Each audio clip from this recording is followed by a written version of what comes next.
Crystal, why don't you say hello to everybody and just reintroduce what we just saw. I'm Crystal Chappell. That was the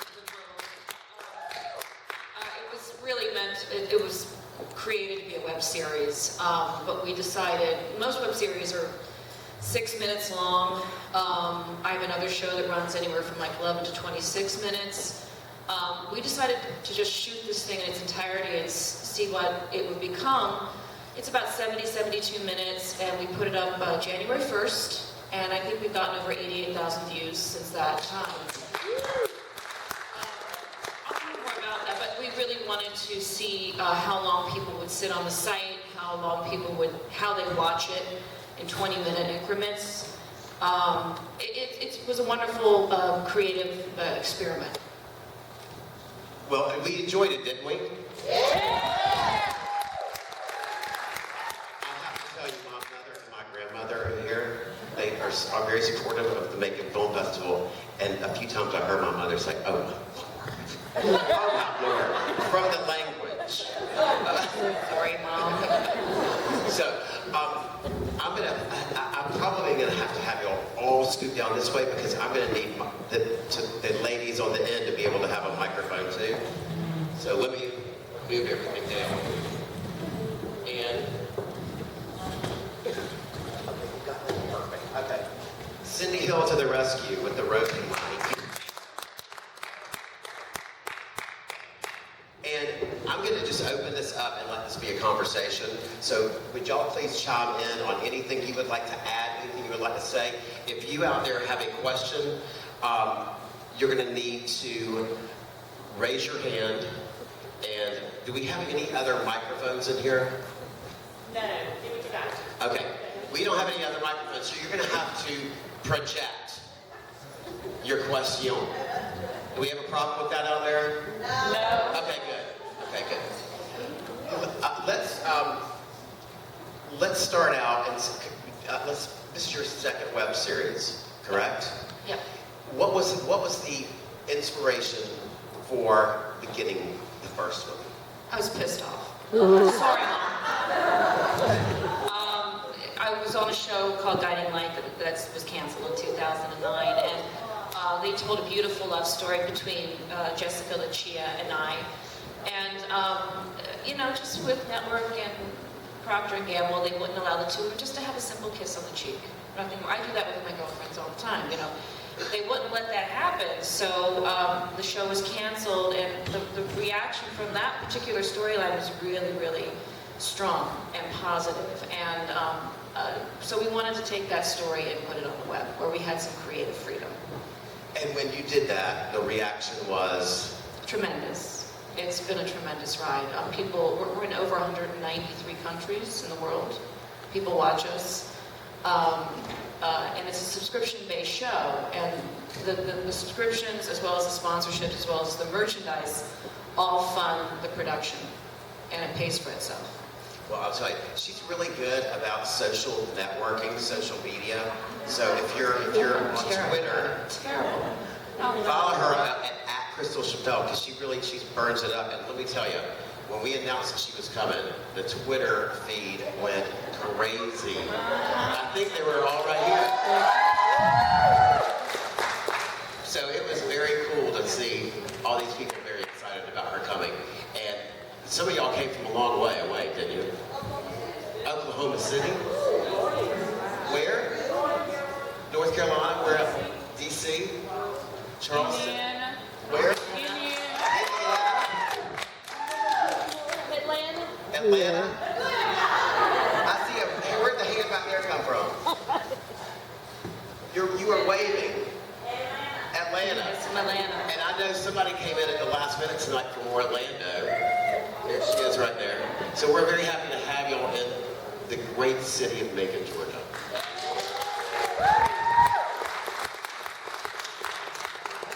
Let me ask the two, you know what, I'll start with you, Krista.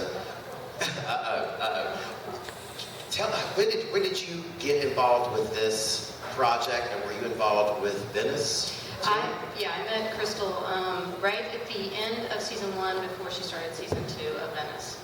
I work at NBC, and Crystal was working at Days of Our Lives at the time.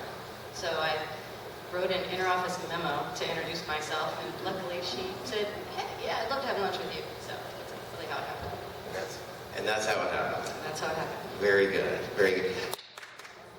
I know y'all got a microphone. Would y'all like to go ahead? Would you like to add anything right off the bat, even if it's introducing yourself and what you're working on right now? Yeah.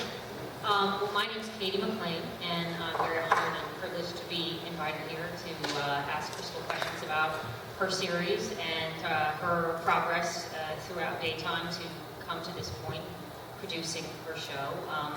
My experience is that I've been an actress on various soap operas, All My Children as the World Turns, and I'm also associate producer of my fiance's film, which is John Screaming. You know him from General Hospital, as the World Turns, Port Charles, and I guess we're all sort of people who work in the romance business and the storytelling business, and feel a great affinity with the fans of these genres, and feel very lucky and privileged to work in them. And so I'm very happy to be here tonight to support Crystal's work and to help ask questions to further elucidate what her goals are. And could you hand the microphone over? Let me ask you a question. I mean, I'm not a big TV watcher, daytime especially, but what was your opinion on the casting of this web series? It was very impressive, wasn't it? It was. First of all, I want to say congratulations to the ladies. It was a beautiful story. And in my work, in order to entice actors and to find the right actors, you've got to have a really good story. And you have a really good story. And that's wonderful. Because then it becomes much easier for a casting director to go and say, this is the role, and oh, how meaty it is. Because you can actually grow the character arc so well defined in all of your characters. I was sitting with my friend Connie, and we said, wait, we don't want this to be over yet. We're just a bit. I think that's we what want more. Yeah, we want more. And I think that's the arc of a good story.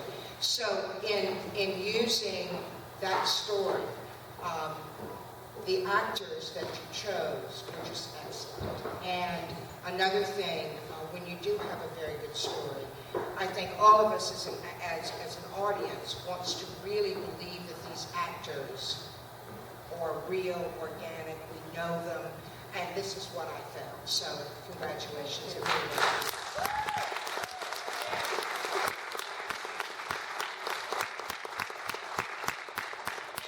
For those of you who are from the Middle Georgia area, there was a Middle Georgia girl in your cast.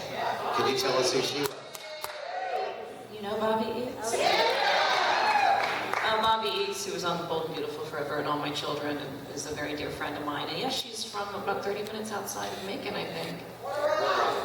That's what I was going to say. No, yeah, so she's a local girl, and I still love listening to that little twang in her voice. Something very soothing about it. Well, you'll have to tell her you were in Macon. I will. At this Yes, festival. absolutely. We've actually tried to reach out and bring her here before and have been unsuccessful. So now we went by her and got you. Now Oh, okay. she'll have to Okay. come Tell her as to a come home. result. It's fine, Bob. Tell her, put her on her bus and send her back home to I'll us. buy her a plane ticket. That's fine. Well, I have a question for you, if you don't mind me jumping on in. You mentioned that this is a creative experiment, and I tend to think like with many experiments, we're testing to sort of see, you know, what the outcome will be. What did you think that you were testing and sort of hoping to experience from this experiment? Paul Barber, who is a great writer who plays the bookie in this, actually. I like the story. I like the script. When I saw it, it was set out with a very specific purpose to tell this story. Because at the time that I created this, I wasn't sure if I was going to continue Venice for various reasons. So I thought I don't want to pull that away from people who've invested so much in that particular series. And so that's why there are similarities to it, but also we wanted to, shake it up and make it a little different. The experiment was about analytics and how long people were going to sit on the site, how long they were going to watch the show, if they were going to watch it in its entirety, if they were going to watch it for 10 minutes on their office lunch break, and then come back later, pause it, come back later, watch another 20 minutes, and how many times they were going to watch it, and where it was going to be viewed. That was the experiment, because a lot of we were told in the very beginning in 2009, people didn't want to sit beyond 6 minutes of content on the web. And what we got back was it's too short. So, and then we extended our Venice episodes to be more like 20 minutes on average, which seems to work for people. And with this, I just wanted to see, I wanted to see what people would do, if they would be invested in it, if it would be something that they would go back and watch again. And it's so far so good. I mean, it's been surprising how many views we've gotten in the last 6 weeks. 88,000 plus views is pretty extraordinary to me. When you were developing your content, like your story, did you consider those analytics when you were thinking about, like, okay, 10 minutes in, we're going to make sure that there's a dramatic moment or philosophical I think question? a good script is a good script. I don't think it matters. I mean, yes, you want a structured script that has things that happen at a certain time. However, we weren't thinking about demographics necessarily. We weren't thinking, oh, I have to have a bunch of young people on screen in order to get people to watch. But yeah, of course you want something to happen. I wanted, with this show, a much more laid back, family.